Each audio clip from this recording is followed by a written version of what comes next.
Hello, and welcome back to Transylvaniacs. Hello, everyone. We are happy to be back for a full episode where we are trying to watch as many Dracula adaptations as humanly possible. Each episode, we try to explore every film adaptation of Dracula, from Dracula A to Dracula Z. And we're doing it for real this time. We had a couple of off-format episodes there, and then a guest episode, which was very fun. But now it's just you and me, baby. And I'm excited about it. Yeah, I'm glad to be back into it. I hope I remember how to do this. Yeah, I think we'll figure it out. Fortunately for us, one of our strengths is talking.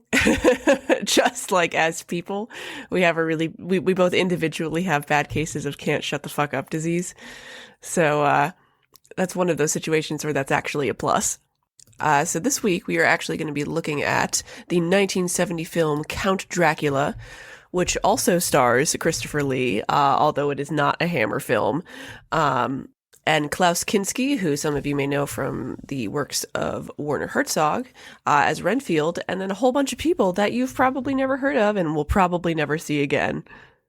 Yeah, this is we were trying to find a logical step in the chronology of Dracula, and it turns out there were just no Dracula movies made in the 60s that were not follow-ups to one of the Hammer movies. So we are all the way in 1970 after 1958. Wow, we skipped 12 whole years. That seems sacrilegious, but literally we were looking around and we were like, okay, these are all either Hammer sequels, or there's one there's one that I have on the list that I'm saving for later, which is I believe it's 1964, an Andy Warhol film called Batman Dracula, which is a unauthorized Batman film that involves both Batman and Dracula, apparently. But that seemed a little kooky for our first run of films here, where we're kind of trying to do the straight adaptations. But we will be back for you, Batman Dracula.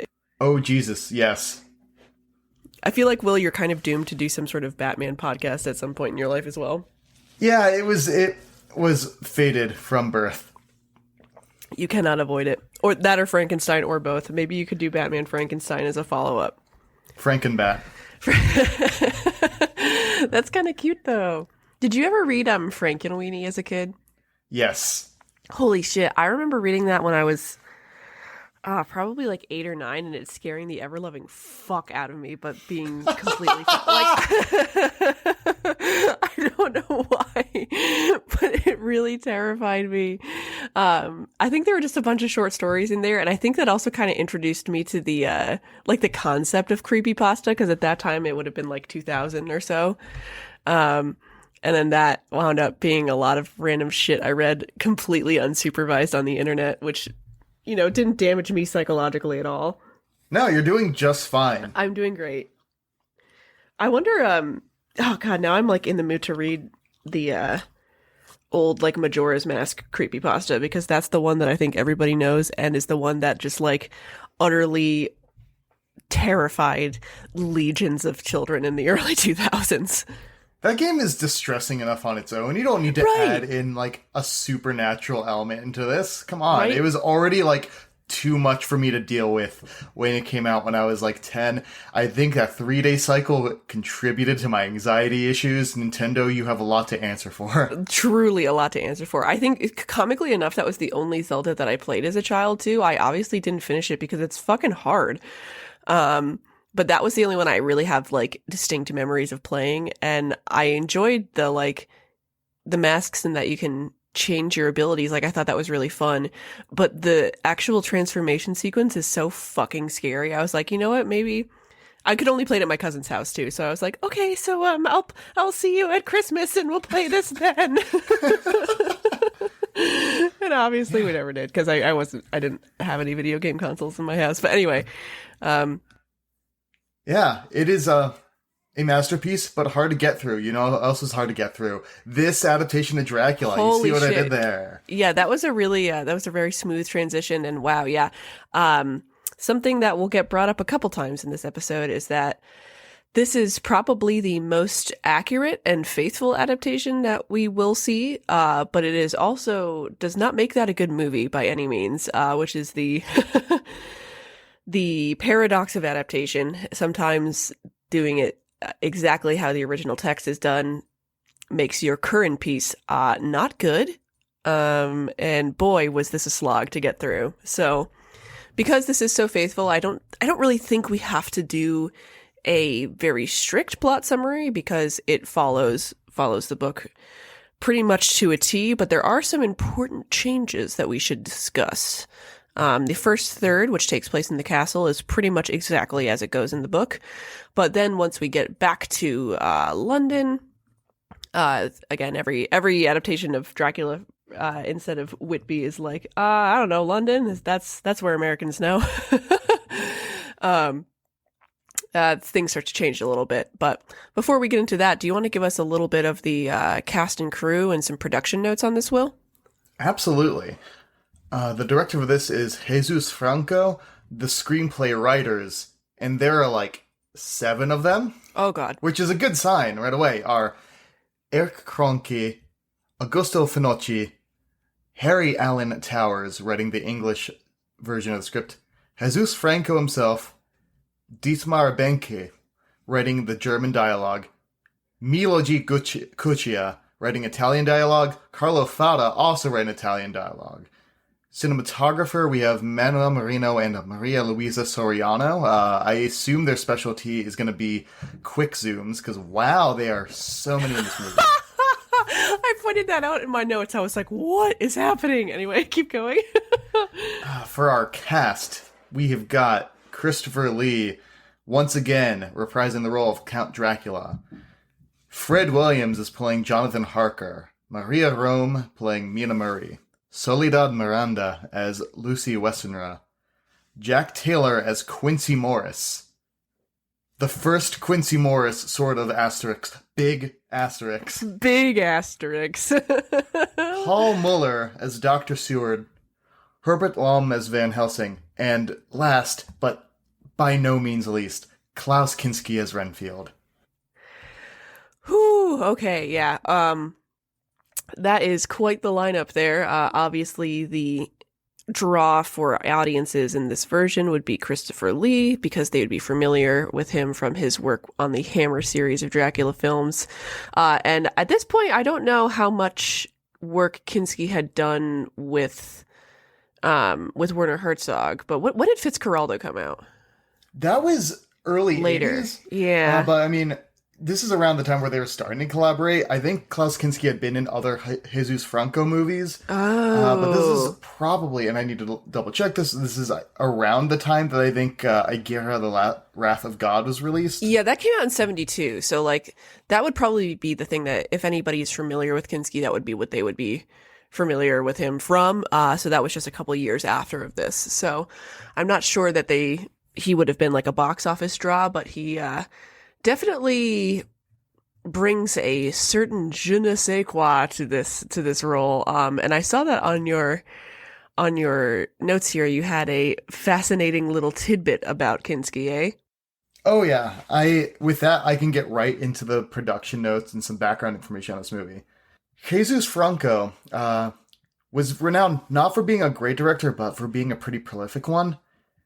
Jesus Franco directed 206 movies over his Holy career, fuck. which ended with his last one coming out the year he died, which was 2013.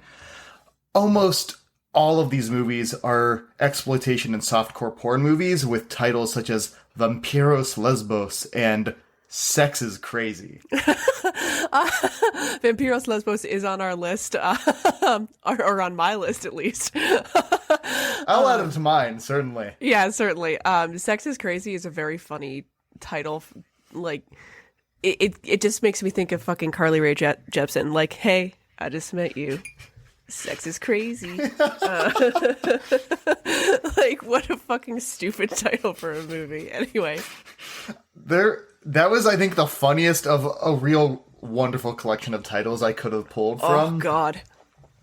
So this was a Spanish production featuring an international cast and crew. I think the version we watched, which is just for free on YouTube, had Credits that were in Italian. I think the title was in French, The Nuits de Dracula. Yes. And as you can imagine, in a very international film, with cast members being flown in from all over the world, there were a lot of issues because stars were flying in at different times. There were very few times where the whole cast was actually together. I think I read that the actor who played Van Helsing, Herbert Lom, and Christopher Lee were never actually in a room together for the making of this movie. And boy, you can tell.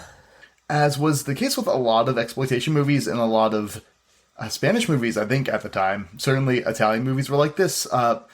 It is largely all ADR, so they could just dub it into different languages, which for some performances works out a lot better than others. The one that is baffling to me is that Jack Taylor, who is an American playing Quincy Morris, is dubbed with an English accent.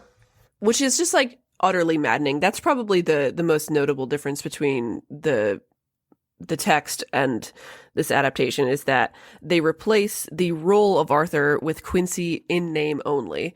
So like if you're gonna, like, Quincy's an American character, just keep Jack Taylor's voice. Like why would you do this? So I think we should call him Quarther. Yes. Because there is absolutely nothing about him that says Quincy Morris other than they just thought that name was cooler because it was the 70s. Yeah, this is a rough production, and it really shows. I think that you can definitely see that, as we noted, Jesus Franco was very much, his bread and butter was low budget, quick turnaround exploitation movies. And although this is not pornographic in any way, it pretty much toes the line as much as it could, particularly in terms of the costuming and some of the like audio production. But this, you can tell just by looking at it that this is a low budget film, which is fine. I love schlock. But this one, I think it's a tough thing to combine silly, low budget, and boring. You know what I mean? Like, if you're going to do silly, low budget, at least make it entertaining and exciting and, dare I say, exploitative. Where this movie does not really do any of those. It has got softcore porn productions for sure. Yes, exactly. Like, it's produced like that, but like without the porn part. I'm like, come on, man.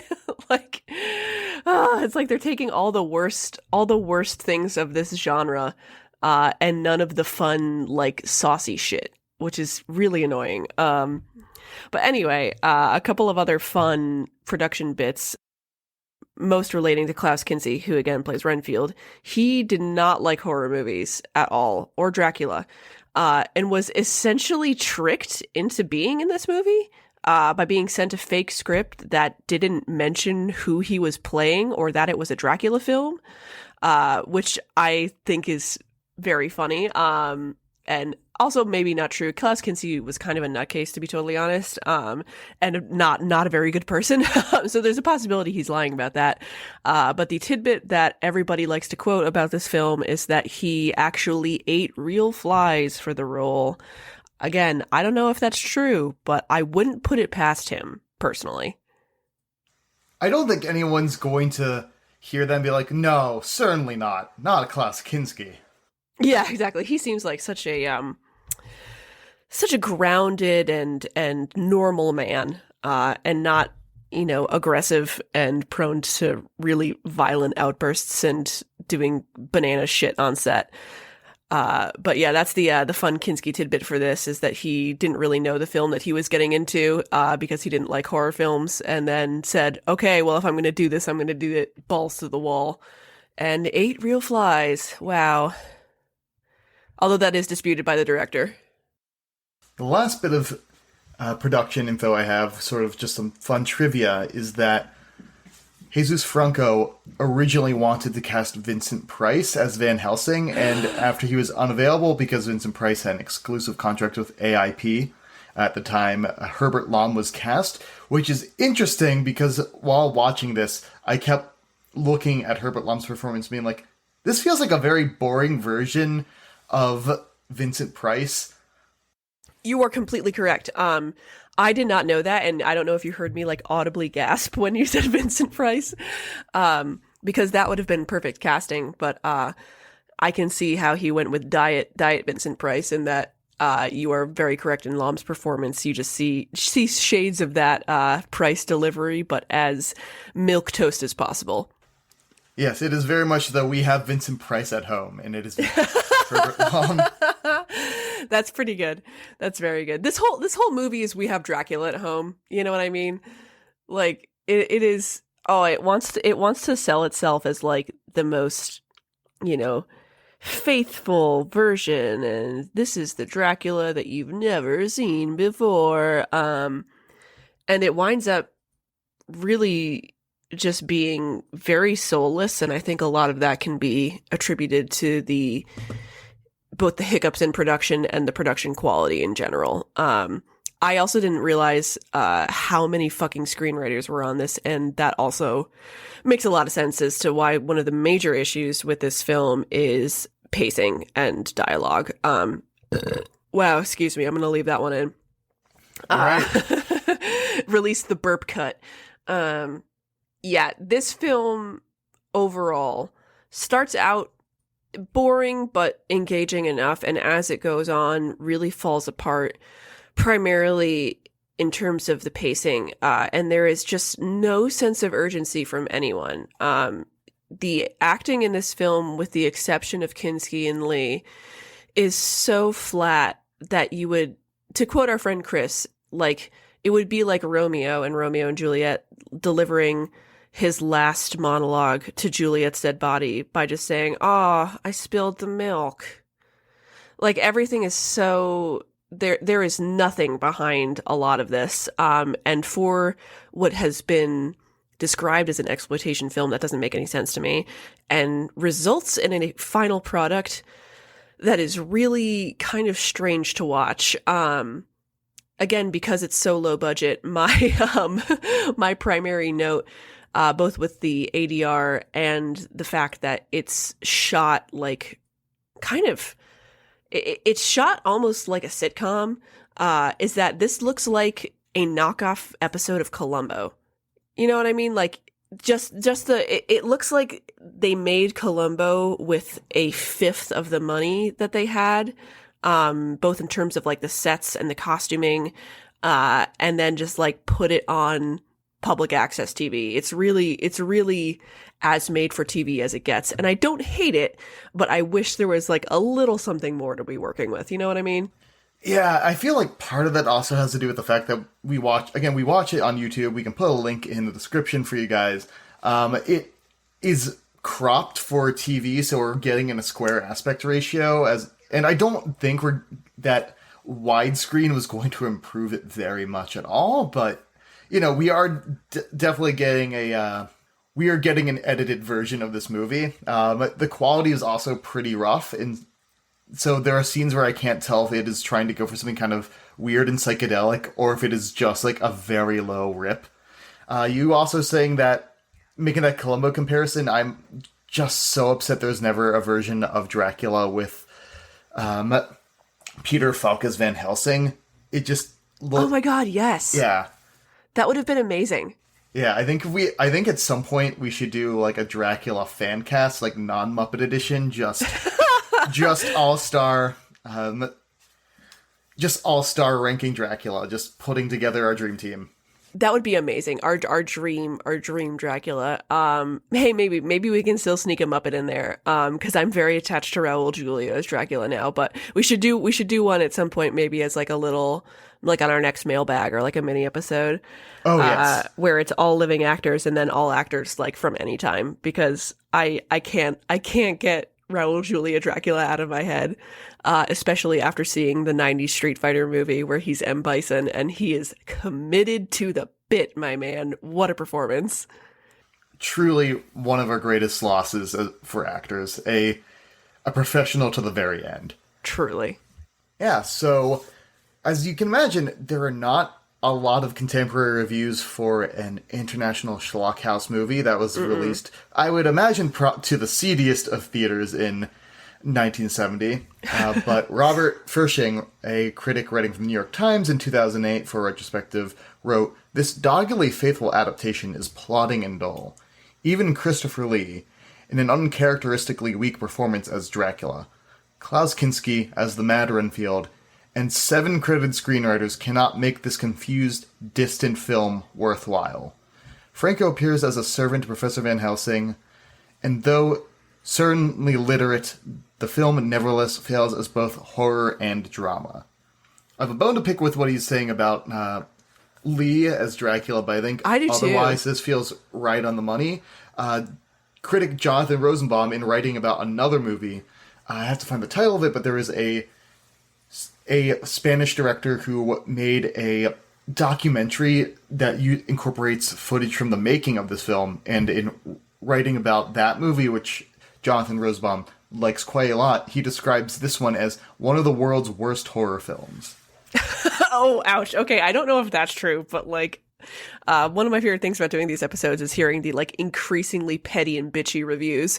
But the first one is accurate. Again, I agree, except for Lee's performance. I really enjoyed that. But the notion that it fails both as horror and as drama, I think, is at the core of why this movie is a surprising mess.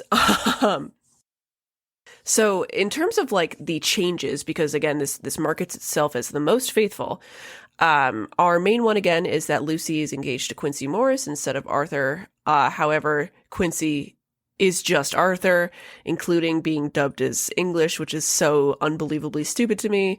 There's also a few location changes. So again, this takes place, these sections that are in England take place in London. And when Jonathan wakes up after having escaped Dracula's castle, he wakes up in Dr. Van Helsing's clinic, which is where Dr. Seward works and where Renfield is held. So Van Helsing in this version basically runs an asylum, which is Seward's job, which seems kind of like a strange choice to me. What did you think of that change? Yeah, that felt very odd. It felt like it was just trying to consolidate things for the runtime, pull in as many stray elements as possible, but it does not serve Seward at all, because Seward is just kind of a little lackey and doesn't really have anything going on as far as a character arc in this. Right. And like, I think because they, conglomerated Quincy and Arthur, which is a very common thing in Dracula adaptations, I feel like they should have just put Seward and Van Helsing together if they're going to give Van Helsing Seward's job. Like, there's a lot of redundancy. And, in the book, even though there is overlap between all of the characters in the Gang of Light, it is, Christian rock riff. It is, they are all distinct and they all have very specific personalities and do bring something different to the table. Whereas here, the only thing that Van Helsing brings that Seward doesn't is better costuming and looking like a Vincent Price knockoff. So I thought that was kind of a strange choice. They also have Lucy and Mina stay in the asylum. Like, they're like, oh, well, we'll just make up a bed for you and you guys can hang out here while Jonathan recovers. Which is a really odd choice again, because it doesn't really make sense within the text. Like, it would make sense for Mina to stay there, but not for Lucy.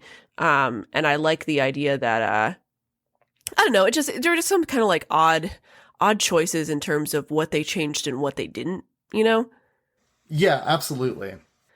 I also, but like on a more positive note, I think that some of the things that they did keep as book accurate as possible were Dracula's monologues. And they really gave Lee a chance to shine, particularly the stuff about military history, which was very much, I think it is definitely in the book, but they kind of fluffed it up a little for the camera. And Lee really is relishing in that. And you can tell by the way he delivers these, particularly in the castle segment with Jonathan, which in most Dracula adaptations is where you're going to see the most of him talking anyway. But I thought that was really fun and kind of was in the spirit of the novel. And although not a change, was a thing that is usually cut. So I really liked seeing that on screen, as well as seeing some of the stuff with like blood transfusions. We got that on screen, which again, we only saw in the Hammer version, which was a much more changed adaptation. So I actually have some interesting notes here about those speeches that Lee gets to deliver early in the film.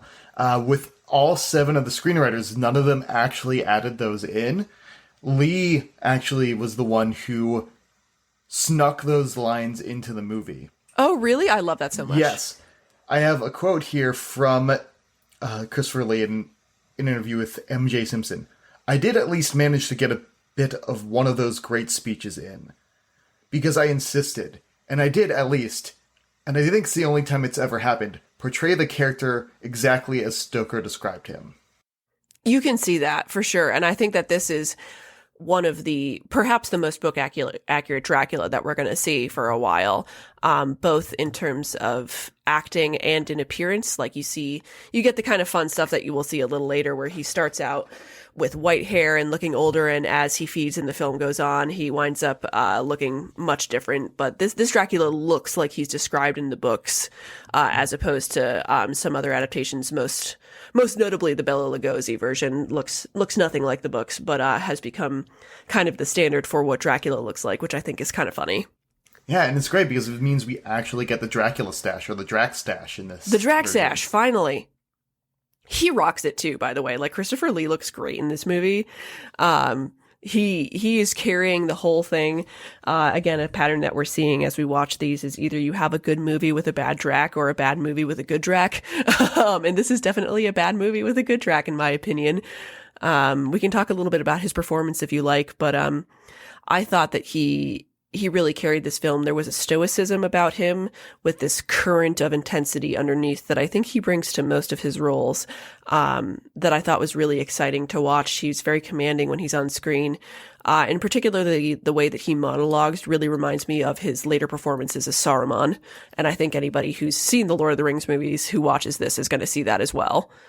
Absolutely, yeah. And I think it's an interesting counterpoint to Horror of Dracula, the last one we watched with Lee in it, because as we talked about in that last episode, Christopher Lee went into that performance blind. He hadn't watched any of the prior versions of Dracula. I don't think he'd read the book at that point, so he was committed to bringing his own raw, original take to the character. Mm-hmm. And this is Christopher Lee, who's now been playing that role for over a decade at this point in a different franchise, who is now, after doing this original take and getting typecast into that, he's trying to deliver a very different version of the character and one much closer to the book.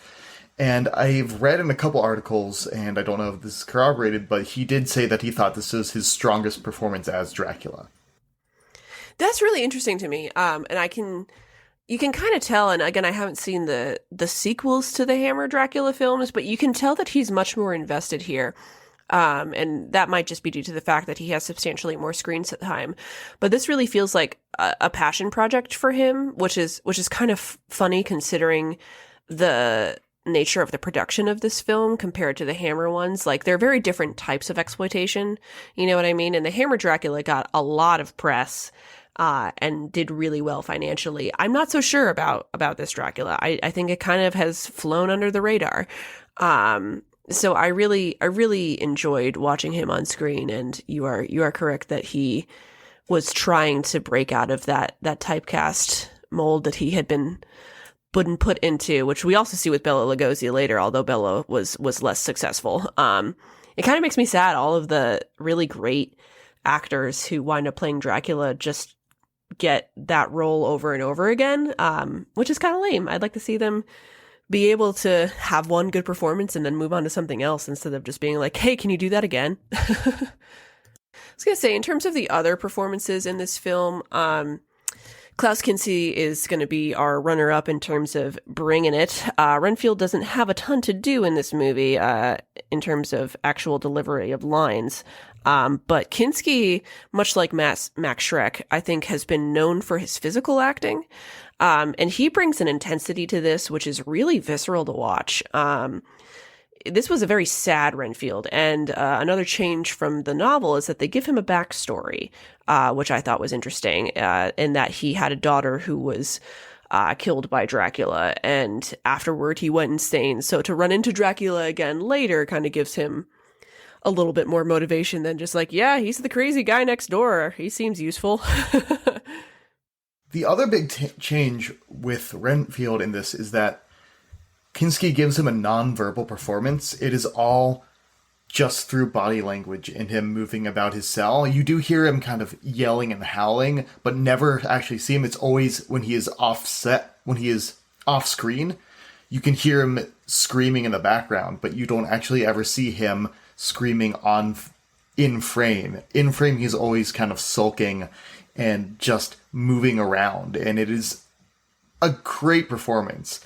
I think there is a critic who describes it best that, unlike Dwight Fry, who played Dracula in the Bela Lugosi movie, he doesn't play mad. He simply is mad. And you totally see that. Like, he is the right person to do a nonverbal Renfield. And, like, it was the exact line of frightening and pathetic in a way that kind of tugged at my heartstrings a little. I was like, Jesus Christ, like, this guy has it rough. And, like, particularly, like you mentioned, in the scenes where you don't see him, but you hear him just, like, wailing in the background. And some of the other characters just, like, don't even react to it, which, you know, makes sense considering that he wasn't just doing that off screen. They ADR'd it in later, but that almost makes it worse because it seems like everybody's just ignoring him because, you know, like, he's fucking crazy, man.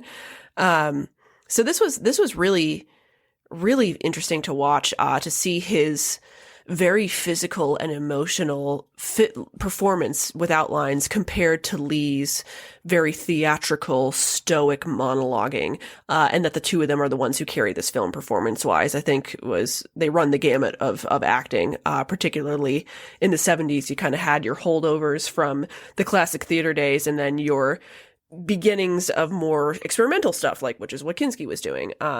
So I enjoyed that quite a bit. I don't know if you had this moment watching his performance, but there's a part where Kinski goes over to the toilet in his cell and reaches his hand in. Yes. Everyone, my housemates and I, just, our hearts all sink. We're like, oh no. We literally, and then he pulls out a little box, and the relief I felt, Colleen.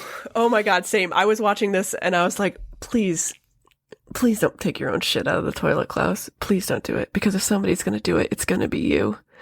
I don't want to see that. But he didn't. Yep. That's, he just, it's where he keeps his, bugs. Yeah. The bugs that they then eats. Yeah. I mean, at least they're in a box and not just like in the toilet, free balling it. Yep. Oh God. What a weird time. Also, all of the scenes with Renfield shot in the, kind of padded cell, do those look like a Terry Gilliam movie to you? Here's my secret. I have not actually seen enough Terry Gilliam movies to really make that judgment. Oh, okay. Yeah. Weird. It is a weird omission for me. I have seen, Time Bandits. And okay, huh. That might be it. Oh, no, 12 Monkeys, because that's... I was going to say, this looks like 12 Monkeys. Okay. It is for being such a bland and stagey, production cinematography wise, all of the scenes in the cell almost have a fisheye lens on them, which to me just screams Terry Gilliam. So I'm like, what is happening in this fucking movie, man? They cannot decide what they want it to look like. Anyway. Really can't. The cinematography is wild. There's so many just quick zooms onto people's eyes or faces. Yes. It just reminded me so much of a gag from Bob's Burgers. I think it's supposed to yes, where they just exactly do a quick zoom very quickly on each character's face individually. Yeah, that is what watching this movie is like. Yeah, it was bananas. And it does not help anything, and it doesn't help anybody's performances. I guess our next person to kind of discuss would be Frederick Williams as Harker, who I described in my notes as algorithmically generated. That is the funniest note. It is very true. He looks like if you were playing a Dracula video game and got to design your own character, it feels like this would be the default version of your main character before you made alterations. Literally, yes. It's such a bland performance. The ADR doesn't help because it doesn't match up great to his facial movements.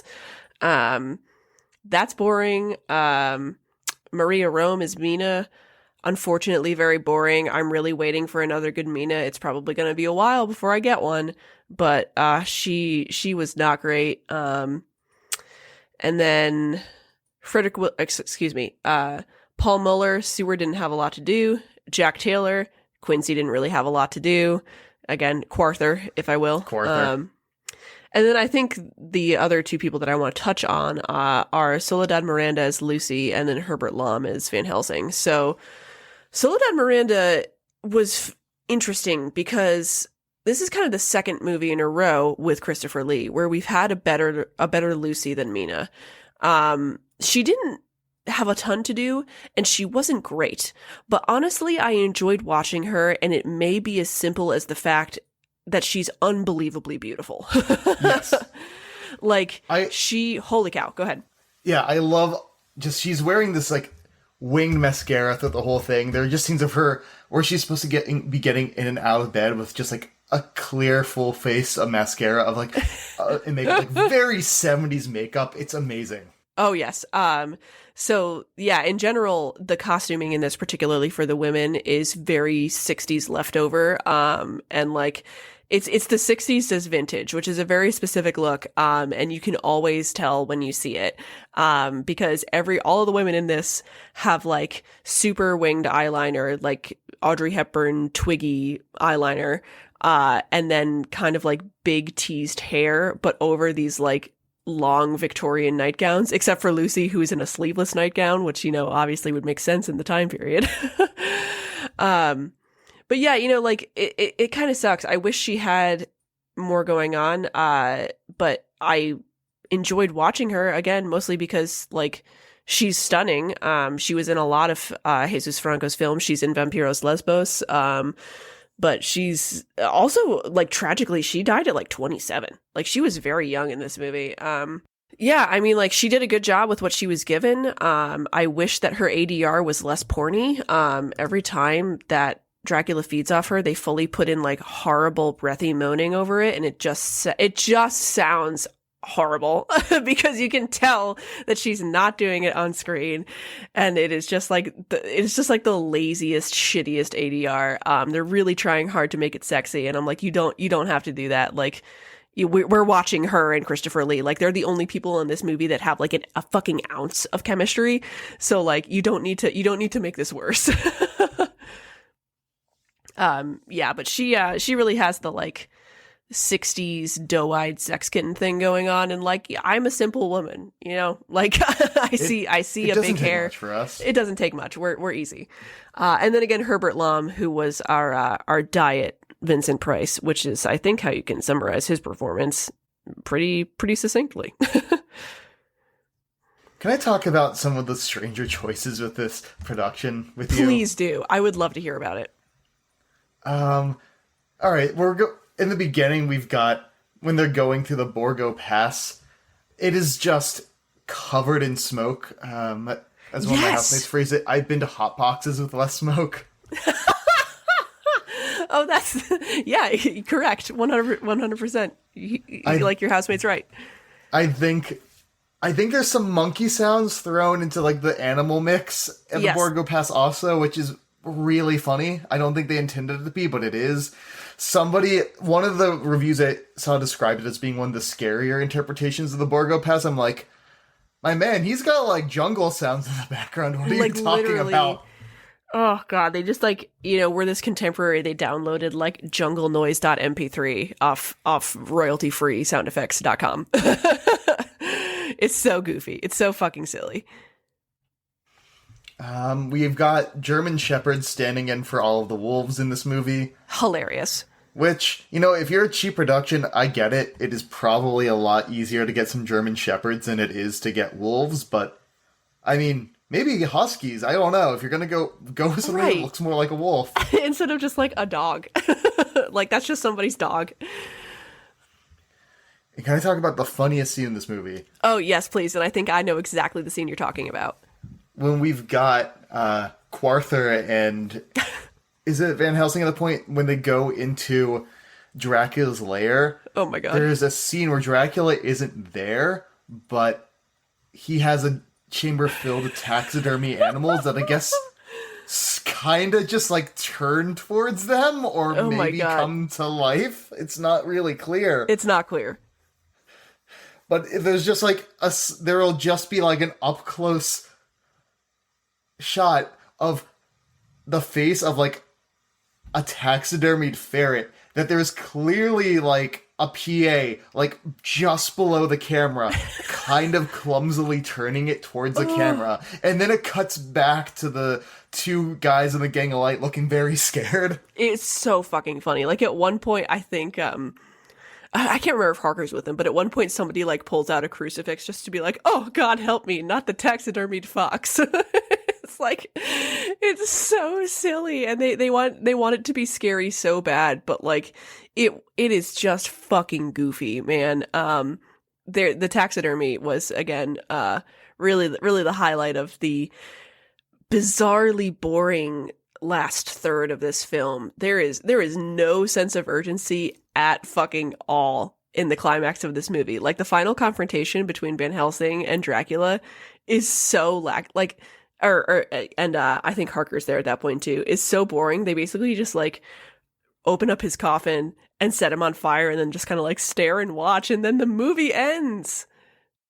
Don't they fling his coffin off of the side of a cliff? They fling it off the side of a cliff, but like there's a hot minute there where you're just kind of watching them stand around and you're like, what is happening? But yes, then they do then they yeet him, which is really strange.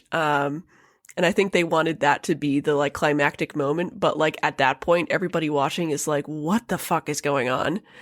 I think we need to mention that also right before that happens, they're stationed on a parapet of Dracula's castle as the Romani people, or I think, are they Slovakian people who are under control of Dracula, are slowly making the processional up to the castle. And these guys just toss some clearly papier-mâché boulders onto these just random people, killing them.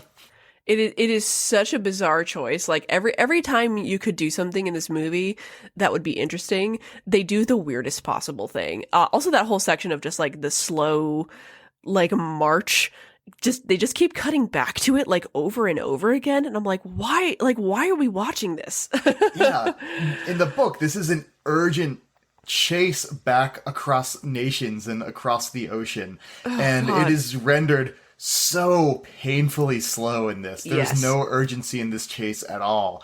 The guys handily get there before Dracula does, because Dracula is like, I'm gonna have the slowest people on Earth kind of sing a song as they drag my coffin up the mountain. Literally, like that would be like, oh yeah, okay, you can take the bullet train or you can like take a donkey. And he was like, you know what, I'll do the donkey. Like, I don't think the scenic route. The Borgo Pass is so nice this time of year. Like cue monkey noises. Oh God, it's so weird. Man, I wish that the script for this was better, because like the idea of a very accurate adaptation is appealing to me, but I think this kind of proves what I had feared, which is that the closer you play it to the novel, the more boring a film it is. And like there is a lot to work with there. It just doesn't translate to film well necessarily. And when you're kind of plotting at this pace, it winds up being a watch that is not engaging in pretty much any sense. In terms of like some random little notes I had just about the production as well, the scoring I actually really liked. The music for this was interesting to me because it's used very sparingly, which again also leads to some kind of slow sections where there's really not a lot going on. But when they do have music in this, it's kind of hype. They use this really old spooky kind of harpsichord sound and play a single like musical cue kind of every time that like something dangerous happens. So like Dracula will appear and it'll just go bow, bow, bow. And that was kind of fun. I thought that brought a silliness that I would have liked to see in other aspects of this, because at the end of the day, this is a cheaply made like cash grab schlocky horror film. So like you might as well have fun with it. is my overall review. What this feels like to me is this feels like a director who is known for making sexy trash, who is trying to make a respectable production, but he's mistaken classical and classy with boring. 100%. That is exactly it. And like, it does not have to be that way. Which is disappointing. I'm trying to look at some other little like quickie notes I have here. The two other notes I have, honestly, are just on line delivery from Christopher Lee, one of which is "This man belongs to me," which I'm always happy to see. Yep, I think we both noted that. Yep. And then at the very end, during one of the last confrontations with Van Helsing, Dracula says, "You have learnt much, you can do nothing." That's an awesome line. Like, that's the kind of like crazy energy I wanted to see in this film, but instead I just got like bad ADR and being scared that Klaus Kinski was gonna like hold his own shit, you know? Yeah.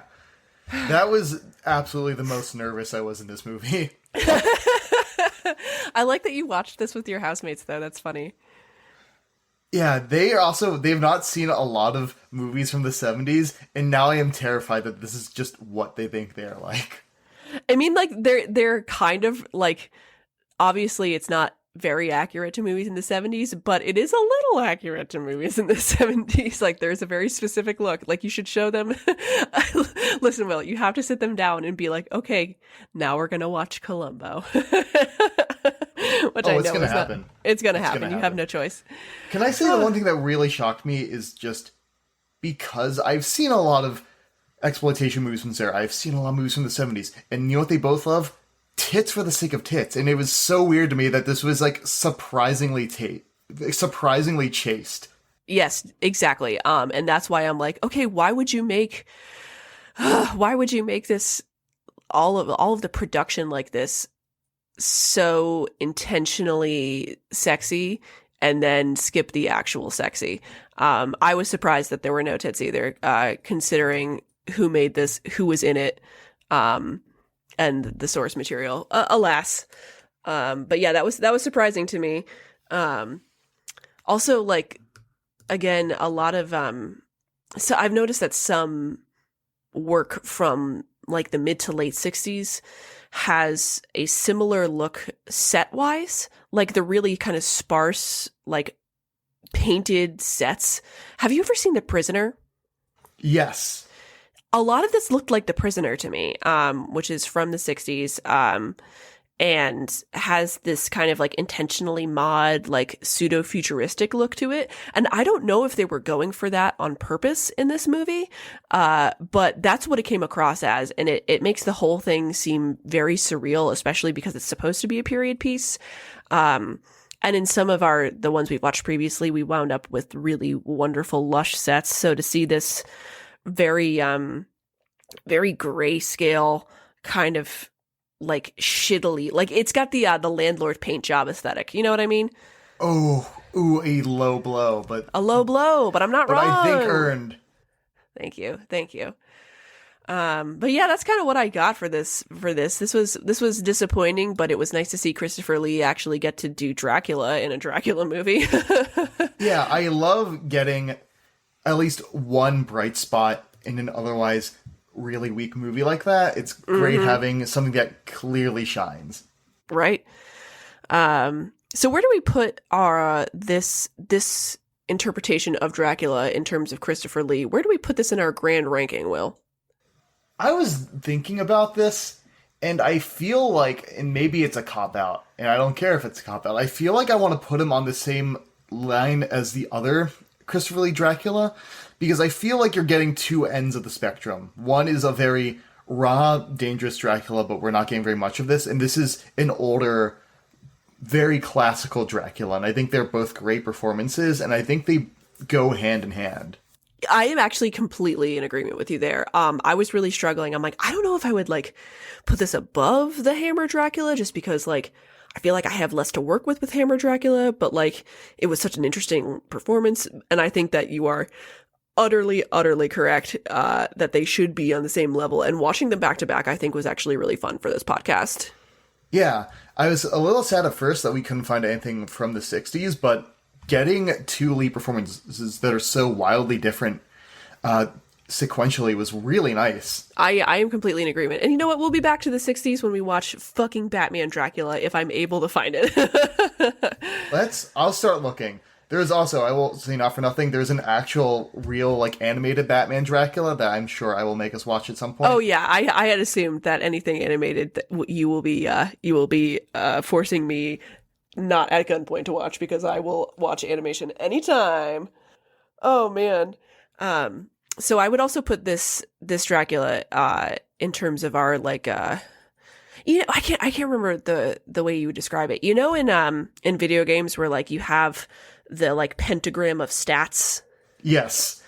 I kind of want to make one of those for this, where we've got like sexy, like scary, classy, like a little rapey. Like I think we should make one of those for this, because I would put this at the exact intersection between sexy and classy.